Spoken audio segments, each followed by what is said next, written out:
Cruise news time. Well, look, somebody's about to get fired. Somebody's got to get fired. We've got another computer glitch causing problems for Royal Caribbean cruisers.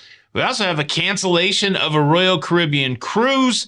Princess Cruise Line celebrating the return to a destination they haven't been to in quite a while. Carnival. Big announcement about mocktails, non-alcoholic beverages. We also have a sport being brought to celebrity cruise ships, and there was another rescue at sea. There's a lot popping off today. Cruise news and my views. Let's talk about it.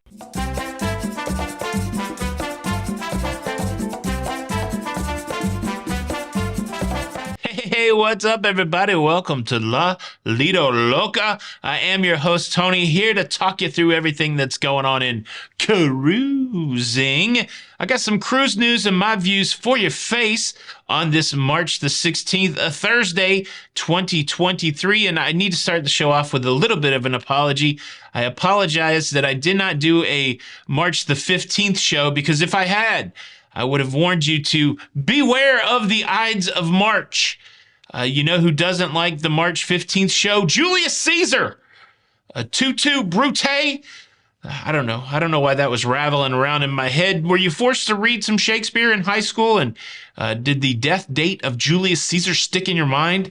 I don't know. Do you know that from that play, Julius Caesar, that's where we get the saying, "It's Greek to me"? Shakespeare, Billy Boy. He saved the drama for his mama. Yeah. I don't know. That's our literature segment for today. But let's pop into the cruise news. And look, what's going on, Royal Caribbean? What is going on, Royal Caribbean? Another story out about a challenge with the website where people were booking an excursion for a significantly discounted rate, only to find out that it's not real, that it's not going to be honored. This time we're talking about the water park at Atlantis in the Bahamas. This thing has been notoriously expensive to get into. And here's what happened. On March the 1st, Royal Caribbean guests planning for their cruise found that the normally expensive Atlantis water park excursion, normally $249, was on the website for $64.99, a significant discount, and they started booking it up. And several people booked it over several days, and then Royal Caribbean came out and went, "Whoa, wait a minute. We're not selling that excursion for $64.99. There's a glitch. There's a glitch in the matrix. The robots done went crazy and started offering stuff for less than what we're supposed to, and we're sorry. And if you give us like 2 weeks, we'll refund your money." It's so funny how they can take money from you, whammo bammo, but it takes 2 weeks to get your money back. Well, that's what Royal Caribbean is doing. A refund of their $64.99, like I said, in a couple weeks, and they will be getting a $50 onboard credit. Well, I guess that's a good deal. You get your $50 onboard credit, so you can go back and rebook the Atlantis water park excursion, and you can get it for the $204. Wait, what are you saying? Oh yeah, you can't get it for $249. The old price, that's gone now. They've upped the price. So they're refunding people. They're giving a $50 onboard credit, and they've jacked up the price of that excursion to $309. So what the heck is going on there? Look, I've worked in these corporate environments before. We had a storage system, a big old SAN, that for like a 2-month period, it kept running out of space. It was a real integral part of our infrastructure, but we could not get a handle on getting enough space on the SAN. There was a runaway application that kept eating up all of the space on the enterprise SAN, and it was a real issue. And almost every day we would get called into meetings like, "We're out of space again. There's a crisis. I'm assuming that possibly over at Royal Caribbean, there are meetings going on a daily basis with the IT folks going, "What is going on over here?" Could you imagine some of those meetings over there? The guy stands up at the front going, "Okay, let me get this right. So we've overbooked a couple cruises. We sold a product that doesn't exist for a wildly discounted price. And now we have a regular excursion that we sell all the time that somehow we discounted $180. That would be tense. I'm already feeling the corporate stress just from thinking about it. Come on, Royal Caribbean. A billion-dollar company. There's going to be snafus. There's going to be glitches But wow, you're on a roll. Hopefully they get off the roll and it turns out okay. Did you book this water park excursion? How are you feeling today? Leave a comment below. Now, unfortunately, that's not the only challenging Royal Caribbean International story I have for you today. So let's just push that off to the side and let's talk about something more exciting. Let's talk about the oncoming of a very exciting sporting activity coming to celebrity cruise ships. Yes, we are talking about the ping pong tennis hybrid that the world knows as pickleball. Have you gotten caught up in the pickleball rage? I remember playing pickleball, I believe it was early 2019, maybe late 2018, on a Princess cruise ship. And there wasn't a lot of pickleball on cruise ships, but now you see it everywhere. They got it on the Royal Caribbean cruise ships. I saw a pickleball court last week on the NCL Prima. And well, like it happens often in cruising, as you see things pop up on one cruise line, then it often pops up on others. And Celebrity Cruise Line says, let me get some of that pickleball love on our cruise ships. They just announced that they're bringing pickleball courts to 9 of their cruise ships. Pickleball will be open to new pickleball players and seasoned pickleball players. They will have some organized pickleball times, but they will also have some pickleball free play. And well, it's exciting. I was a tennis player in high school. I've played a fair share of ping pong. I enjoyed the small brief encounter I had with pickleball. I feel like I'm maybe a little too out of shape right now that I do risk injury. We know of a guy who blew his knee out playing pickleball. Pickleball is really kind of aimed as the, maybe not get injured activity, but like everything that you do as you get older, there's an opportunity to get injured. It's going to be interesting. This would be a statistic that I would like to see. I would like to know how many pickleball injuries we get on cruise ships. But let me throw it over to you. Do you love pickleball? Have you ever played it? Would you like to play it on your next cruise? Leave a comment below. Sweatbands for everyone. Sweatband. You get a sweatband. You get a sweatband. We're all playing pickleball. How about that? All right.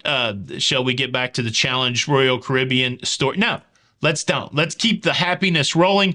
Carnival Cruise Line has announced that they will be enhancing their beverage package and they will be catering to people that enjoy the mocktail. Now, the mocktail is a non-alcoholic beverage, and thank goodness for it, because if you've ever been on a Carnival cruise ship, you've seen that mysterious, fancy-smancy alchemy bar. You see the wizards over there concocting all kinds of concoctions to make your happy nights happier with some alcoholic libations. You tell them what you like, they make you something special. But what about the person that doesn't drink alcohol? How can you get yourself a fancy-smancy dealio at the alchemy bar?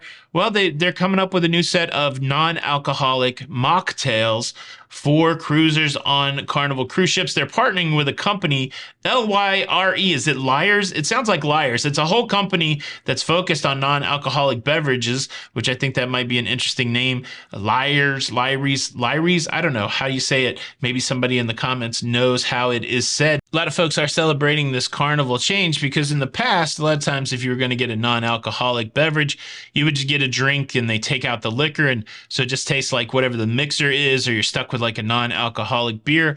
Well, this is a real effort to make tasty drinks without alcohol that are reminiscent of alcohol mixed drinks. They've got a whole list of them here. They've got Martini Seduction, Spicy Chipotle Pineapple Martini, The Remedy, Hearts of Fire, Restorative Basil Drop, The Perfect Storm, and a Cucumber Sunrise. Again, they're going to be substituting the alcohol with something that's non-alcoholic, but still adds a little bit of a distinct flavor to the drink, so you're not just like drinking the mixer. The other good news about this is this does not count against your alcohol drink package. So on Carnival, if you have the drink package, you can only get 15 alcoholic drinks a day, but all the non-alcoholic drinks don't count toward that total, and these mocktails would be included in the non-alcoholic side. So you can still get your 15 alcoholic drinks on if you want, but you can also load up on these mocktails. Does the idea of a mocktail appeal to you? Or do you think if you want something that's a cocktail, it should have alcohol in it?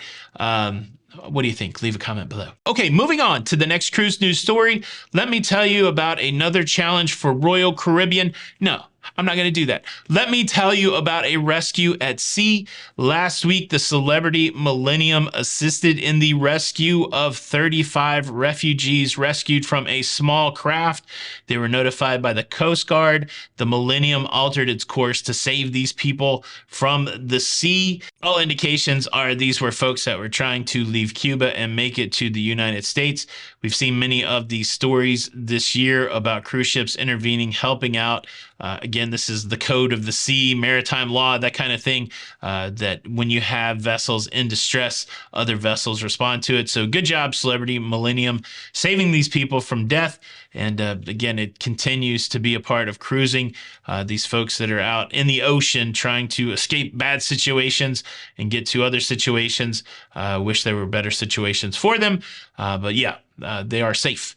How about that? Cruise news story number 18, because I have certainly lost count. Let's talk about an infamous cruise ship returning to the scene of the infamy. We are talking about the Diamond Princess. She has returned for the first time to Yokohama with passengers after being so famously stranded there during the beginning of the shutdown. Japan approved the reopening of cruise tourism back in November, and for the first time early this month, 2,700 passengers arrived in Yokohama on the Diamond Princess. Again, it's significant because all the shots that we had coming out of Japan at the beginning of the shutdown was the Diamond Princess, and it kept its passengers on board.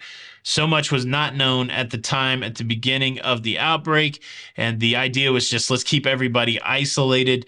There were 700 people infected with the virus on the Diamond Princess in the beginning of the shutdown, resulting in 13 deaths. It's interesting. We talk about these cruise ships that have a little notoriety, some sort of infamy. Can they overcome it? I'm assuming they will. Let's give it a few years, but certainly as we see some things like the return to Japan, especially the Diamond Princess, those two things are tied together. But the big takeaway is that cruising has resumed in Japan, and Princess continues to make an impact there. I've been at that cruise port in Yokohama on a Royal Caribbean ship. That is kind of the gateway to Tokyo. It is one of the best experiences I've ever had in my cruising life. And yeah, it's good to see that passengers are going to go and be able to experience Tokyo and Yokohama again. And so way to go, Princess. Glad that you are back. All right. Let me tell you about the other challenge for Royal Caribbean. But before I do that, let me quickly invite you to subscribe. If you like getting the cruise news, if you like talking about cruising in general, if you just want to hear me talk, you can get it all easily for free by subscribing. All you got to do is click that subscribe button with the notification bell. I'm going to keep you up to date with everything that's going on in cruising. And yeah, you're going to be a part of the notification squad. You're going to be part of the locafam, and you'll be forever the apple of my eye. How about that? Thank you in advance. Royal Caribbean sending out a cruel April Fool's joke, or sending out a letter to passengers booked on the Mariner of the Seas for the April the 1st sailing, saying your sailing has been cancellated. That's right. They are working on the Mariner of the Seas currently in dry dock, giving it a fresh paint job, working on some of the water slides, doing some improvements. She was supposed to be out of dry dock, ready for April 1 for the April 1st sailing. And while they're not going to be done in time, they've sent out a letter canceling those sailings. Guests can either book another Royal Caribbean cruise ship or they can take a refund. Is it cancellation day for you? Were you scheduled on the April 1st sailing of Mariner of the Seas? Leave a comment below. Thank you so much for checking out the show today. I sure hope you enjoyed it. You can show your support by hitting the like button. And unfortunately, if you do not hit the like button, I will be forced to punish you. And your punishment will be this. On your very next cruise, you're going to book an excursion for all of your port stops. And all of those will be victimized by a computer glitch. You're going to have to rebook for a higher price. That sucks. And I can tell you, I've talked to a lot of people that would agree. So you can avoid that. Maybe, I can't control everything, by hitting the like button. It's Tony with La Lido Look. Until the next time, we'll see you on the Lido. Bye.